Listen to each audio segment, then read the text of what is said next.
सध्याची शिक्षण पद्धत आणि शैक्षणिक धोरण याच्याबद्दल आपलं काय मत आहे? यामध्ये माझं असं स्पष्ट मत आहे की सरकारने जे पूर्वीचं शैक्षणिक धोरण होतं त्याच्यामध्ये आणि आत्ताच्या पद्धतीमध्ये आमूलाग्र बदल केलेला आहे. त्याच्यामध्ये असं मी म्हणेल की बऱ्याचशा गोष्टी त्यांनी जेवढ्या चांगल्या केल्या तेवढ्याच वाईट पण केल्या. मुलांना नापास करू नये त्यामुळे मुलं शेफारलेत. मुलांना कॉप्या करायला परवानगी, कारण काय झालं की शिक्षकांची गुणवत्ता त्याच्यामुळे ढासळलेली आहे. शिक्षक कॉप्या देऊन आणि मुलांना पास करतायत. आणि त्याच्यामध्ये काय झालेलं आहे की मुलांची आत्महत्या होऊ नये म्हणून या काही गोष्टी चांगल्यासाठी केल्यात, परंतु त्याचा गैरफायदा मुलं घेत आहेत. माझ्याकडे एक असं जिवंत उदाहरण आहे. माझ्याच एका मित्राचा मुलगा होता आणि त्यांनी माझ्या शाळेतनं प्रवेश काढायचं म्हणून त्याच्या पालकांकडे खूप आग्रह धरला, कारण इथं खूप अभ्यास करावा लागतो, परीक्षा घेतल्या जातात आमच्या शाळेमध्ये.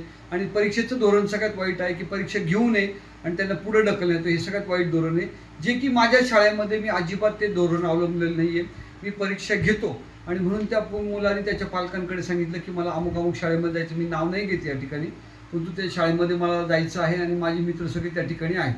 जेव्हा मी त्या मुलाला इथं बोलवलं आणि त्याला जेव्हा मी काउन्सिलिंग, माझ्या मेडिकल लँग्वेजमध्ये काउन्सिलिंग होतो, काउन्सिलिंग करायला सुरुवात केली, त्यावेळेला त्यांनी सांगितलं की माझ्याबरोबरचे जेवढे मित्र आहेत ते माझ्याबरोबर सगळे खेळतात. मी अभ्यास करत असतो आणि ते मुलं मला बाहेर अंगणामध्ये खेळताना दिसतात. आणि जेव्हा मी त्यांना विचारलं त्यावेळेला त्यांनी सांगितलं की आमचे शिक्षक आम्हाला कॉपी पुरवतात, आम्हाला VIP क्वेश्चन देतात, तेच प्रश्न परीक्षेत येतात आणि शिक्षक त्याच्यामुळे कोणत्याही गोष्टीला जास्त दुजोरा देत नाही, ते तेवढंच फक्त शिकवतात. आणि म्हणून मला तुमच्या शाळेत राहायचं नाही, तुमच्या शाळेमध्ये खूप परीक्षा होतात, खूप अभ्यास करावा लागतो. हे जे धोरण आहे यामुळे त्या मुलांचं आयुष्याचं नुकसान होत आहे. मला असं वाटतं की सरकारने हे धोरण बदललं पाहिजे, गुणवत्ता वाढवली पाहिजे. शैक्षणिक ज्या काही सोयीसुविधा आहेत त्या ज्या शाळांमध्ये असतील त्याच शाळांना परवानगी दिली पाहिजे. त्यांनी वर्षभरातनं जे काही इन्स्पेक्शन्स होतात ते इन्स्पेक्शन इतकं कडक केलं पाहिजे, कारण मुलं हे आपल्या देशाचं भवितव्य आहे. आणि जर तुम्ही भवितव्याचं नुकसान करत असाल तर उपयोग काय? पालक कमवतात कोणासाठी? आपल्या मुलांसाठी कमवतात. आणि जर पालकच जर समजा मुलांना ऐकत असतील, कारण त्या मुलांनी असं सांगितलं त्या शाळेत जर मला नाही पाठवलं तर मी आत्महत्या करून घेईन.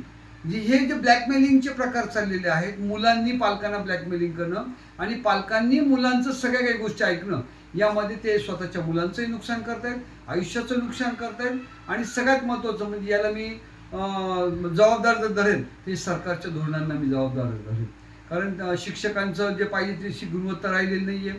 त्यांच्या ॲप्रुव्हल्ससाठी पैसे दिले जातात प्रत्येक गोष्टीसाठी. म्हणजे मला असं वाटतं महसूल विभागानंतर सगळ्यात भ्रष्टाचार जे काही झालं असेल ते शिक्षण पद्धतीमध्ये झालेलं आहे आणि शैक्षणिक विभागामध्ये झालेलं आहे. त्यामुळे सरकारने याकडे खूप लक्ष देणं गरजेचं आहे. पालकांनी आपल्या मुलांकडे खूप लक्ष देणं गरजेचं आहे. जे मुलं माझ्याकडनं 10वी पास झालेले आहेत ते 11वी 12वीला माझ्याकडे राहत नाहीत, परंतु निदान त्यांचं गुणवत्ता चांगली असल्या कारणाने त्यांना चांगले पॅकेजेस मिळत आहेत, हे मला अभिमानाने सांगावंसं वाटतंय. जे की माझ्या परिसरामध्ये जेवढ्या काही शाळा आहेत, मी जेवढ्या काही म्हणतोय त्याच्यामध्ये त्या सगळ्यांची गुणवत्ता एकदम ढासळलेली आहे. त्या ठिकाणी अभ्यास नावाचे प्रकार राहिलेले नाही आहे. अतिशय स्वैराचार चाललेला आहे. शिक्षकांचे मुलींची लफडं, मुलींची शिक्षकांची किंवा मुलांची लफडे, हे काही जे प्रकार चालले, मी थोडं स्पष्ट बोलेल, माफ करा त्या बाबतीमध्ये, परंतु अतिशय वाईट प्रकार आहेत आणि त्याला शाळासुद्धा दुजोरा देत आहेत. त्यामुळे त्यांची शाळेची संख्या वाढते आणि तिथं आपले पालक आपल्या मुलांचं शैक्षणिक आणि आयुष्याचं नुकसान करत आहेत. हे माझं स्पष्ट आणि अतिशय स्पष्ट मत आहे. अजून एक महत्त्वाची गोष्ट की शिक्षकांनी शिक्षा देऊ नये. मला असं आठवतं की माझे वडील डॉक्टर असून सुद्धा मला माझे शिक्षक चांगल्यापैकी शिक्षा द्यायचे. मी ज्या बोर्डिंग स्कूलमध्ये होतो त्या ठिकाणी माझे आजोबा व्हाईस चेअरमन असताना सुद्धा मला खूप पनिशमेंट दिली जायची. त्यामुळे मी जे काही घडलो आहे ते त्या शिक्षेमुळे घडलेलं आहे. परंतु आता शिक्षकांना काठीसुद्धा हातात घ्यायची बंदी केलेली आहे. वर्गामध्ये हात वर करून उभं राहायचं किंवा उठाबशा काढायचं सुद्धा परवानगी दिली जात नाही.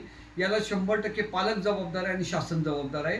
त्याच्यामुळे मुलांना खूप गोष्टी फावत आहेत आणि मुलांना कोणताही धाक राहिलेला नाही. पूर्वी आमच्याबद्दल किंवा शिक्षकांबद्दल आदरयुक्त धाक असायचा, तो धाक राहिलेला नाही. माझं असं मत आहे की त्या बाबतीमध्ये न्यायालयाने सुद्धा, मी माननीय न्यायालयाला सुद्धा या बाबतीमध्ये विनंती करेन की त्यांनी सुद्धा या बाबतीमध्ये सौम्य धोरण दिलं पाहिजे, जेणेकरून मुलांचं जे काही आयुष्याचं नुकसान आहे ते होणार नाही. हां, खूप कडक शिक्षा तुम्ही करू नका, वळ उमटणं किंवा खूप मारणं जेणेकरून मुलं बेशुद्ध पडतील तितकं देऊ नका, परंतु मुलांना धाक राहील एवढी शिक्षा 100% शाळेने केलीच पाहिजे आणि करावं असं माझं मत आहे.